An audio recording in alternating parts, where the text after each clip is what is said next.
Hello students, আজকে আমি তোমাদের বৃত্তের ক্ষেত্রফল বা এরিয়া অফ সার্কেল থেকে কয়েকটা এক্সট্রা অঙ্ক দেখিয়ে দিচ্ছি। তোমরা মন দিয়ে অঙ্কগুলো দেখে নাও।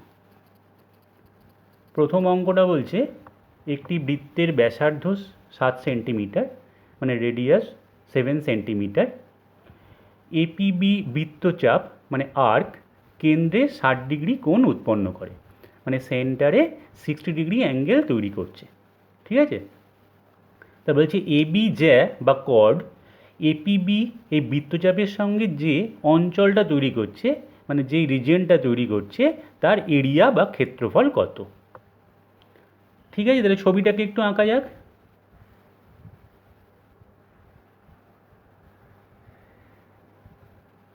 একটা বৃত্তের ব্যাসার্ধ বলেছে 7 সেন্টিমিটার, এটা হচ্ছে রেডিয়াস। এপিবি চাপ, ঠিক আছে, এখানে ধরলাম এ পি বি চাপ। ঠিক আছে, এপিবি চাপ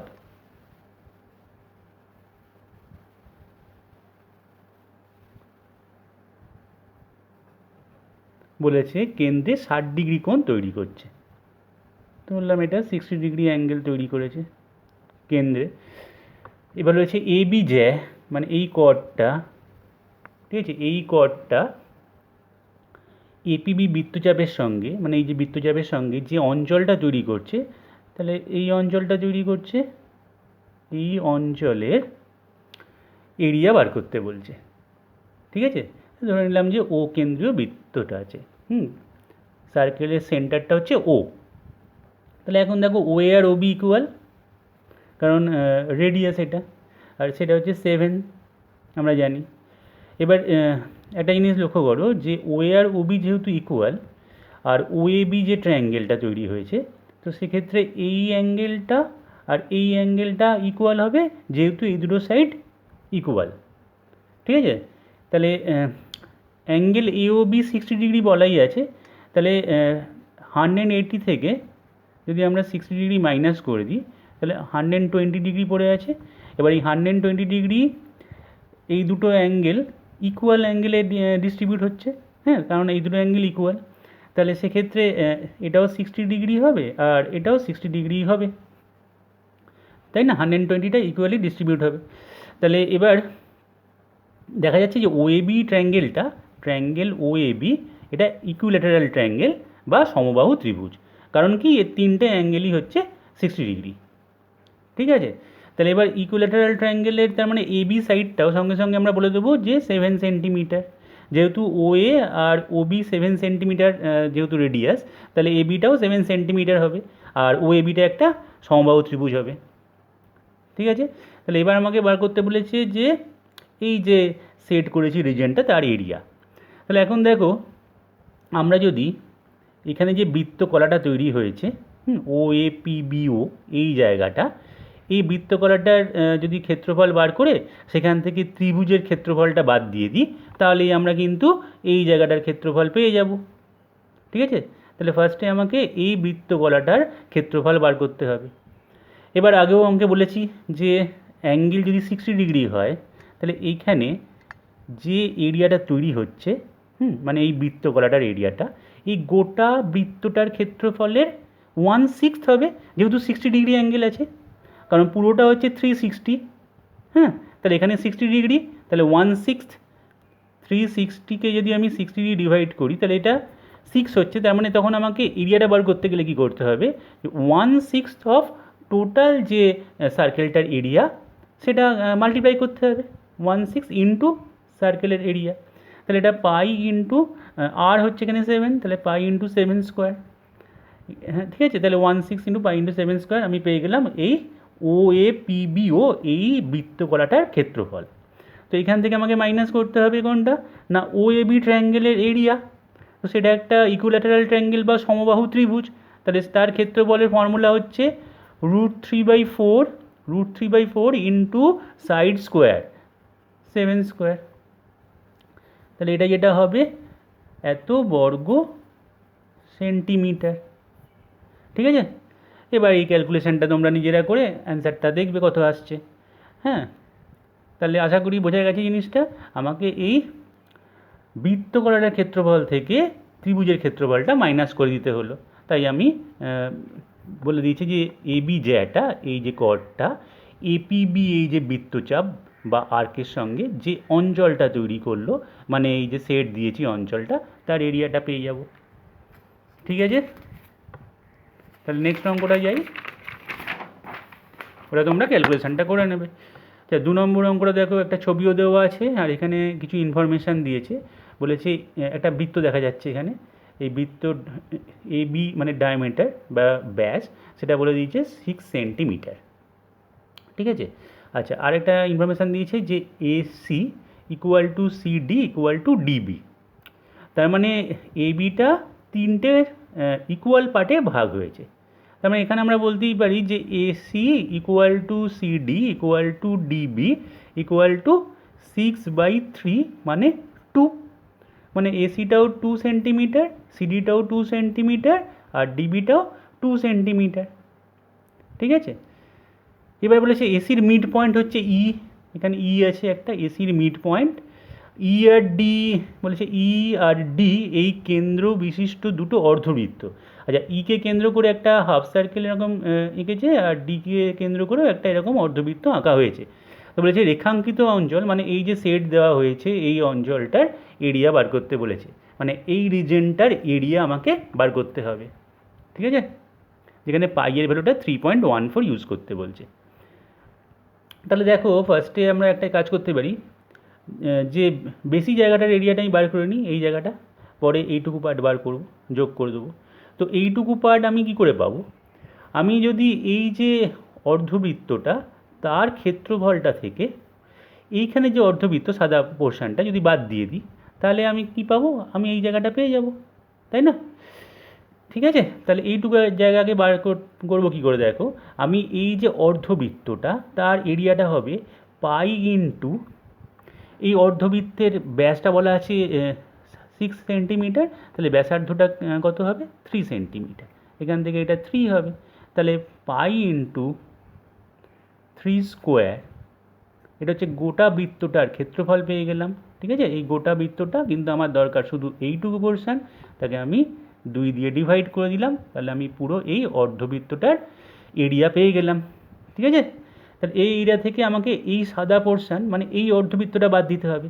এবার এই অর্ধবৃত্তের ব্যাসার্ধ কত, এগুলো আমরা এইমাত্র জানতে পারলাম যে এসি সিডি আর ডিবি এগুলো হচ্ছে এখানে করেছি 2 করে। তাহলে এই অর্ধবৃত্তের এরিয়া হবে, মাইনাস করছি, pi into 2 square divided by 2। কারণ আমি যদি পাই ইন্টু 2 স্কোয়ার করি, তাহলে পুরো গোটা বৃত্তের ক্ষেত্রফল পাবো এই সাদা জায়গাটার, যদি একটা বৃত্ত তৈরি হতো।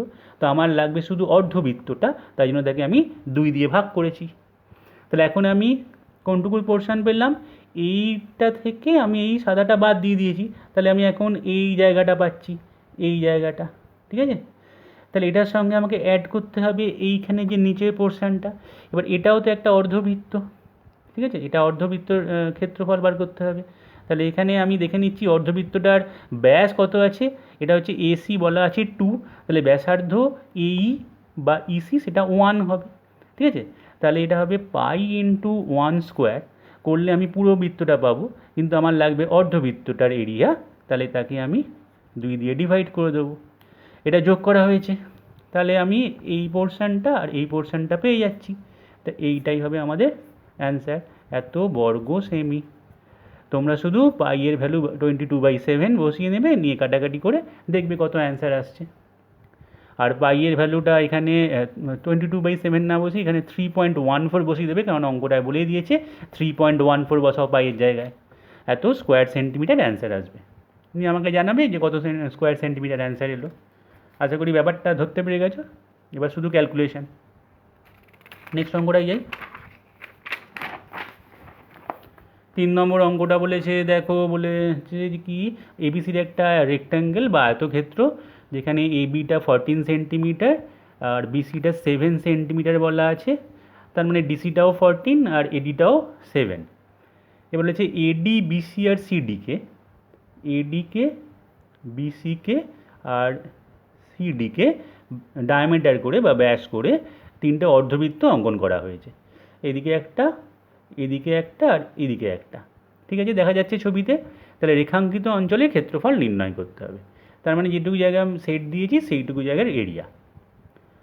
তাহলে দেখো এই দুটো বার করা কোনো ব্যাপার নয়, এই দুটো তো আমাদের এমনি অর্ধবৃত্তের ক্ষেত্রফল থেকেই পেয়ে যাওয়া যাবে। একই একটা বার করলে তাকে ডবল করে দেবো, তাহলে এই দুটো পার্ট পেয়ে যাবো। তাহলে এই দুটো পার্ট পরে করছি, আগে এই পার্টটা দেখা যাক যে এই পার্টটা। এবার এই পার্টটা মানে হচ্ছে এই গোটা যে আয়তক্ষেত্র আছে সেই আয়তক্ষেত্রের ক্ষেত্রফল থেকে এই সাদা যে অর্ধবৃত্তটা তার ক্ষেত্রফল বাদ দিয়ে দেবো। মানে তার মানে কি, যে রেক্ট্যাঙ্গেলের এরিয়া থেকে হাফ সার্কেল যেটা আছে সেই তার এরিয়াটা বাদ দেবো। তাহলে রেক্ট্যাঙ্গেলের এরিয়া কী হবে, লেন্থ ইন্টু ব্রেড, তার মানে 14 ইন্টু 7, তার মানে পুরোটা পেয়ে গেলাম।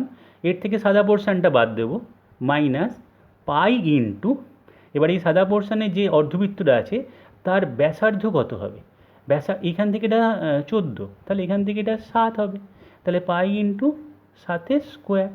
কিন্তু এটা অর্ধবৃত্ত, তাহলে বাই 2, বোঝা গেছে নিশ্চয়ই। তাহলে এখন আমি যদি বাদ দিয়ে দিই তাহলে আমি এইটুকু জায়গা আমি পেয়ে গেলাম, ঠিক আছে, এইটুকু জায়গা এইটা। এখন আমার এই দুটো জায়গা এখনও বাকি আছে, প্লাস 2 ইন্টু, যেহেতু সিমেট্রিক আছে ফিগারটা, সিমেট্রিক ফিগারের জন্য আমি কি করলাম, 2 ইন্টু একটা এরিয়া বার করে নিই, সেটাই আমি 2 দিয়ে গুণ করলে দুদিকে এরিয়া পেয়ে যাব। তাহলে 2 ইন্টু, এখানে দেখা যাক যে এই অর্ধবৃত্তটার ব্যাসার্ধ কত হবে। তো 7 হচ্ছে ডায়ামিটার বা ব্যাস, তাহলে ব্যাসার্ধ হবে 7/2। তাহলে 2 ইন্টু পাই ইন্টু 7/2 তার হোল স্কোয়ার, তাকে 2 দিয়ে ভাগ করতে হবে। হ্যাঁ, কারণ আমাদের এই পুরো বৃত্তটা চাই না, আমরা চাই অর্ধবৃত্ত। তাহলে পাই আর স্কোয়ার বাই 2 করবো, পাই আর স্কোয়ার বাই 2, আর এখানে 7/2, কারণ ব্যাসটা হচ্ছে 7 বলাই আছে এখানে। এবার এই ক্যালকুলেশন করলেই তোমাদের রেখাঙ্কিত অঞ্চলের ক্ষেত্রফল তোমরা পেয়ে যাবে। আশা করি এই ক্যালকুলেশনটা তোমরা নিজেরা করবে, এত বর্গ সেমি অ্যান্সার হবে। ঠিক আছে, দেখে নাও 3 অঙ্কটা, তাহলে 4 অঙ্কটাই যাই। 4 অঙ্কটা বলেছে 7 সেন্টিমিটার ব্যাসার্ধ বিশিষ্ট দুটো সমান বৃত্ত পরস্পরের কেন্দ্রগামী, তাদের দ্বারা উৎপন্ন মধ্যবর্তী সাধারণ অঞ্চলের ক্ষেত্রফল। মানে 7 সেন্টিমিটার রেডিয়াস এরকম দুটো সেম এরিয়ার সার্কেল কীভাবে আছে না, একটা অন্যটার সেন্টার দিয়ে যাচ্ছে, ঠিক আছে।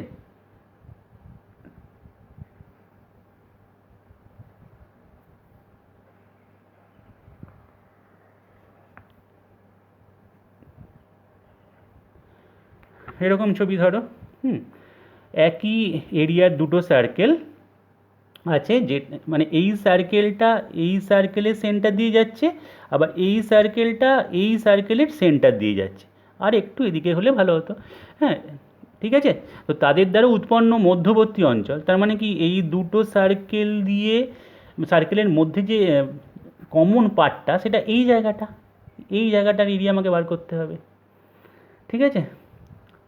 তাহলে ফার্স্টে দেখো একটা জিনিস, আমি যদি এটা যোগ করে দিই তাহলে এটা হচ্ছে এই বৃত্তটারও ব্যাসার্ধ, আবার এই বৃত্তটারও ব্যাসার্ধ, কারণ দুটোই একই ক্ষেত্রফল বিশিষ্ট বৃত্ত। এবার আমি যদি এইটা যোগ করে দিই আর এটাও যোগ করে দিই, আবার এখানেও যদি যোগ করে দিই, এখানেও যদি যোগ করে দিই, নাম দিলাম ধরো এটা ও ধরলাম এই বৃত্তের কেন্দ্র, আর এটা ধরে নিলাম, আর এটা কিছু ধরে নাও পি ধরে নাও, আর এখানে ধরলাম কিউ, এটা ধরে নাও আর, ঠিক আছে। তাহলে এবার একটা জিনিস দেখো, যেহেতু ওপি আর ও কিউ এখানে দুটোই তো এই ও কেন্দ্রীয় বৃত্তের ব্যাসার্ধ, ওপি আর ও কিউ দুটোই হচ্ছে ও কেন্দ্রীয় বৃত্তের ব্যাসার্ধ। আবার পি কিউটা আর ওপিটা আবার এই পি কেন্দ্রীয় বৃত্তেরও ব্যাসার্ধ রেডিয়াস, এবং সব ব্যাসার্ধই ইকুয়াল হবে, কারণ দুটো বৃত্তের ক্ষেত্রফলই সমান। তার মানে এখানে আমরা বলতেই পারি যে O Q equal to OP equal to P Q, ঠিক আছে। ও কিউ, ওপি আর পি কিউ তিনটেই ইকুয়াল, হ্যাঁ, এবং যেহেতু ব্যাসার্ধ বলে, তাহলে একই রকমভাবে ও আর তার লেন্থও ইকুয়াল হবে, ও আর এর লেন্থও একই হবে, ও আর আর পি সবই হবে ব্যাসার্ধ এখানে। তাহলে সেক্ষেত্রে আমরা বলতে পারি যে এখানে দেখো ও কিউ পি আর ও আর পি বা ওপিআর দুটো ইকুইল্যাটারাল ট্রায়াঙ্গেল তৈরি হয়েছে, কারণ এই বাহুটার সঙ্গে এই বাহুটা সমান, আবার এটাও সমান, মানে সব বাহুগুলি সমান, তার মানে দুটো সমবাহু ত্রিভুজ তৈরি হয়েছে। ঠিক আছে, তাহলে এখন আমি যদি ফার্স্টে দেখো একটা জিনিস করতে চাইছি, আমি এখানে আমাকে বলেছে এই পুরো এই জায়গাটার এরিয়া, তো আমি ফার্স্টে এই যে এখানে একটা বৃত্তকলা তৈরি হয়েছে, দেখো এই যে বৃত্তকলাটা তৈরি হয়েছে এইটা, ঠিক আছে, ও কিউ পি দিয়ে যে বৃত্তকলাটা তৈরি হয়েছে, হ্যাঁ, সেই বৃত্তকলার যদি আমি ক্ষেত্রফল বার করি, সেই ক্ষেত্রফলটা থেকে যদি আমি এই ত্রিভুজটা মানে ওপি কিউ ত্রিভুজের ক্ষেত্রফল বাদ দিয়ে দিই, তাহলে কিন্তু আমি এই জায়গাটার এরিয়া পাবো, তাই না? বৃত্তকলাটা থেকে আমি যদি এই সাদা ত্রিভুজটা বাদ দিয়ে দিই, তাহলে এই জায়গাটা পাবো। এবার দেখো এই জায়গাটা যেগুলো সেট দিচ্ছি, এই জায়গাগুলো কিন্তু সব সিমেট্রিক, মানে আমি একটা যদি বার করি, 4 দিয়ে যদি গুণ করি, তাহলে এই 4টে জায়গা পেয়ে যাব। এবার যদি দুটো ত্রিভুজকে যোগ করে দিই, তাহলে সাদা দুটো ত্রিভুজ যদি যোগ হয়ে যায়, তাহলে আমি কিন্তু এই কমন রিজনটা পেয়ে যাচ্ছি, এই যে কমন রিজনটা, ঠিক আছে, এই কমন রিজনটা পেয়ে যাব দুটো সার্কেল দিয়ে, যে কমন রিজনটা তৈরি হয়েছে। ঠিক আছে, তো তাহলে ফার্স্টে করছি কি, এইখানে অ্যাঙ্গেলটাকে চিন্তা করি, এটা যেহেতু সমবাহু ত্রিভুজ বা ইকুইল্যাটারাল ট্রায়াঙ্গেল, তাহলে এটা 60 ডিগ্রি অ্যাঙ্গেল হবে। তাহলে বৃত্তকলার ক্ষেত্রে আগেও অঙ্কটাও বললাম যে আমরা যখনই এরকম বৃত্তকলার ক্ষেত্রফল বার করব, দেখে নেবো যে সেন্ট্রাল অ্যাঙ্গেলটা কত তৈরি হয়েছে, তাহলে এটা 60 ডিগ্রি অ্যাঙ্গেল তৈরি হয়েছে, তাই তো? তাহলে এই বৃত্তকলার ক্ষেত্রফল হবে এই গোটা বৃত্তের ক্ষেত্রফলের 1/6, তাই না? তাহলে এখন আমরা লিখতেই পারি যে 1/6 ইন্টু পাই আর, এবার আর বলেছে 7, এগুলো সব 7 করে আছে, তাহলে pi into 7 square, 1/6 into pi into 7 square, তাহলে এই বৃত্তকলাটা ক্ষেত্রফল পেলাম, মাইনাস এবার সমবাহু ত্রিভুজ বা ইকুইল্যাটারাল ট্রায়াঙ্গেলের এরিয়া কি, √3/4 ইন্টু সাইড স্কোয়ার, তো এখানে সাইডটা হচ্ছে 7 স্কোয়ার, বোঝা গেছে? তাহলে এইটা যদি আমি বার করতে পারি, এটা আমরা পেয়ে গেলাম এই জায়গাটা, এই ফালিটা। তাহলে এই ফালিটা কটা আছে, 1 2 3 4টে, তাহলে এরকম 4টে ফালি আছে, তাহলে 4 দিয়ে মাল্টিপ্লাই করে দেবে, প্লাস এবার এই দুটো ত্রিভুজকেও আমাদের যোগ করতে হবে, এই দুটো ত্রিভুজকে, এই ত্রিভুজটা আর এই ত্রিভুজটা যদি যোগ করে দিই, তবে আমি পুরো এই জায়গাটা কমন জায়গাটা পেয়ে যাব। তাহলে দুটো ত্রিভুজ, দুটোই 7 সেন্টিমিটার মানে লেন্থ, এই লেন্থের ট্রায়াঙ্গেল, ইকুইল্যাটারাল ট্রায়াঙ্গেল, তাহলে এটা একটা বার করে মানে √3/4 ইন্টু 7 স্কোয়ার করে নিলাম, একটা এরিয়া পেলাম, হ্যাঁ, তাহলে একে যদি আমি 2 দিয়ে মাল্টিপ্লাই করে দিই, তাহলে এটার এরিয়াও পেয়ে যাব, তাহলে দুটো এরিয়াই পেয়ে গেলাম। এবার এই যে ক্যালকুলেশানটা, এই ক্যালকুলেশানটা পুরো করলে যেটা পাওয়া যাবে সেটা হচ্ছে কমন এরিয়াটা, এটা এত বর্গ সেন্টিমিটার, এটাই হবে অ্যান্সার। ঠিক আছে, আশা করি বোঝা গেছে। এটা এই ক্যালকুলেশানটা কিন্তু তোমরা একটু করে নেবে। পাইয়ের ভ্যালু এখানে কিছু বলে দেয়নি, আগেরটায় বলা ছিল, এখানে তোমরা 22/7 করে কাটাকাটি করে নিতে পারো। তাহলে আশা করি বুঝতে পেরেছো যে এই বৃত্তকলাটা থেকে আমি এই ত্রিভুজটা বাদ দিয়ে নিলাম, নিয়ে এই ফালিটা প্রথমে বার করলাম, এবার এই ফালি 4টে জায়গায় আছে, সেমভাবেই হবে, সেই জন্য ইন্টু 4 করে দিলাম, তাহলে 4টে ফালি পেয়ে গেলাম আর দুটো ত্রিভুজকে যোগ করে দিলাম, তাহলেই আমি কমন এরিয়াটা পেয়ে গেলাম। ক্লিয়ার? নেক্সট অঙ্কটা যাই।